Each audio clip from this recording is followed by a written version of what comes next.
नमस्कार दोस्तों, जय श्री कृष्णा। आज की वीडियो में हम देखेंगे कि कर्मों का फल भुगतना ही पड़ता है, क्योंकि इंसान ही अच्छे और बुरे कर्म करता है, पशु नहीं। इसलिए हम अपने कर्मों का फल हमें अवश्य भोगना पड़ेगा, चाहे देर हो या सवेर हो। श्री कृष्ण ने गीता में कहा है कि कर्मों को ही सबसे ज्यादा उत्तम बताया है, क्योंकि कर्म ही हमारे भाग्य का निर्माण करते हैं। अगर हम अच्छे कर्म करेंगे तो हमारे साथ अच्छा होगा, अगर हम बुरे कर्म करेंगे तो हमारे साथ बहुत बुरा होगा। कर्म के पास ना कागज है ना किताब है, फिर भी सारे जगत का हिसाब है। भगवान की न्याय व्यवस्था बहुत ही ज्यादा सुदृढ़ है। कर्म का फल अच्छे कार्य करने वालों को अच्छा और बुरे कर्म करने वालों को बुरा फल अवश्य ही भोगना पड़ेगा। भगवान के घर देर भले ही हो मगर अंधेर नहीं है। प्रभु ने प्रत्येक कर्म के फलित होने का समय पहले से ही निर्धारित कर रखा है। समय से पहले या पीछे फल की प्राप्ति नहीं होगी। प्रभु की प्रत्येक रचना, प्रत्येक नियम इतना ज्यादा गहरा है कि हर एक प्राणी उसको समझ या जान नहीं सकता। आज जो कर्म कर रहे हैं, आगे चलकर वही हमारे भाग्य की रचना करते हैं। हमारे भाग्य के निर्माता हम खुद ही हैं। प्रत्येक मनुष्य को उसके भाग्य के अनुसार फल या कुफल अवश्य भोगना पड़ेगा। इस समय हम जो सुख दुख भोग रहे हैं, यह हमारे पिछले जन्मों या इसी जन्म के किए हमारे पुण्य या बुरे कर्मों का या पापों का फल हो सकता है। प्रभु को दोष नहीं देना चाहिए। भगवान एक विधान है, यह हमारे कर्म, विचार और भावना के अनुसार ही हमें सुख या दुख की प्राप्ति होगी। वह सुख या दुख खुद को ही भोगना पड़ेगा। मनुष्य के कब किए हुए पाप का फल कब मिलेगा, इसका कुछ पता नहीं। भगवान का विधान विचित्र है। जब तक पुराने पुण्य प्रबल रहते हैं, उग्र पाप का फल भी तत्काल नहीं मिलता। जब पुराने पुण्य खत्म होते हैं, तब पाप की बारी आती है। पाप का भोगना पड़ता ही पड़ता है, इस जन्म में भोगना पड़े या जन्मांतर में। इस लोक में जो दंड भोग लिया जाता है, उसे थोड़ी ही शुद्धि हो जाती है, नहीं तो परलोक में बड़ा भयंकर दंड भोगना पड़ेगा। लेकिन सत्संग दंड को कम करा सकता है या फिर कुछ प्रसाद के रूप में भी दे सकता है। अपने दुखों को हंस हंस के झेले या रोकर झेले, यह हमारे कर्मों का फल तो हमें अवश्य ही भोगना पड़ेगा। फिर रोकर क्यों झेले?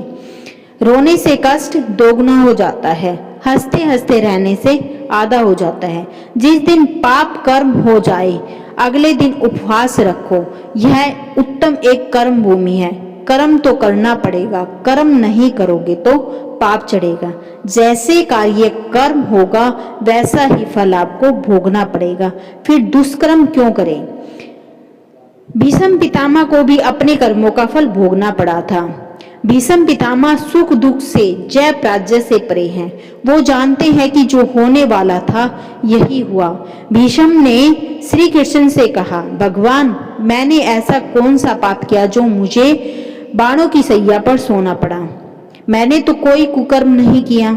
श्री कृष्ण मुस्कुराकर बोले, हे संयम मूर्ति भीष्म, 73वें जन्म के पहले 74वें जन्म तक जब आपको पता चलता है कि जब आप किशोर थे, जब वन में घूमने गए थे, वहां पर पत्ते पर बैठी टिड्डी के शरीर में आपने कांटा चुभोया था, उस कर्म का फल घूमते घूमते अब मिल रहा है। कर्म का फल 6 साल में 2 गुना, 12 साल में 4 गुना, 18 साल में 8 गुना और 24 साल में 16 गुना इस प्रकार मिलता है। इसलिए जब आप कर्ता होकर कर्म कर रहे तो सोच ले कि इसका क्या फल होगा। मनुष्य को ऐसी कमाई इकट्ठी करनी चाहिए जो इस संसार में भी काम आए और मृत्यु के बाद उसे हम साथ में भी ले जा सके। हमारे ही काम और अगले जन्म में ही हमारे ही काम आ सके। सभी जानते हैं कि हम खाली हाथ आए थे और खाली हाथ जाएंगे। मृत्यु के समय यह धन दौलत, जमीन, मकान, व्यापार, नौकरी, नाम, शोहरत, रिश्तेदार, भाई बहन, माँ बाप, सभी बच्चे किसी को भी साथ नहीं ले जा सकते, चाहे राजा सम्राट हो या कोई भिखारी हो। इसीलिए इतना मोह है, इतना ज्यादा लगाव इनसे क्यों रखे? साथ में हमारे किए गए अच्छे या बुरे कर्म कीर्ति या अपकीर्ति, दान, धर्म, परोपकार, दुखियों की सेवा, पुण्य जो भी हम इस जन्म में करेंगे यह अवश्य ही साथ जाएगा और हमारे काम आएगा। तो कर्मों का फल हमें अवश्य ही भुगतना पड़ेगा। इसीलिए जब हम किसी को दान देते हैं तो सोच समझ कर दें, क्योंकि एक दिन हमें वह डबल होकर मिलेगा। इसी प्रकार हर काम करते समय भी ध्यान रहे कि हम कौन सा काम सही कर रहे हैं और कौन सा गलत हो रहा है। इसीलिए कभी भी भूलकर भी किसी की आत्मा ना दुखाए, जितना हो सके अपनी तरफ से अच्छा ही करें।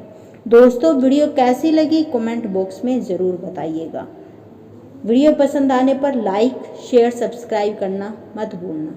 वीडियो देखने के लिए आप सभी का तहे दिल से धन्यवाद।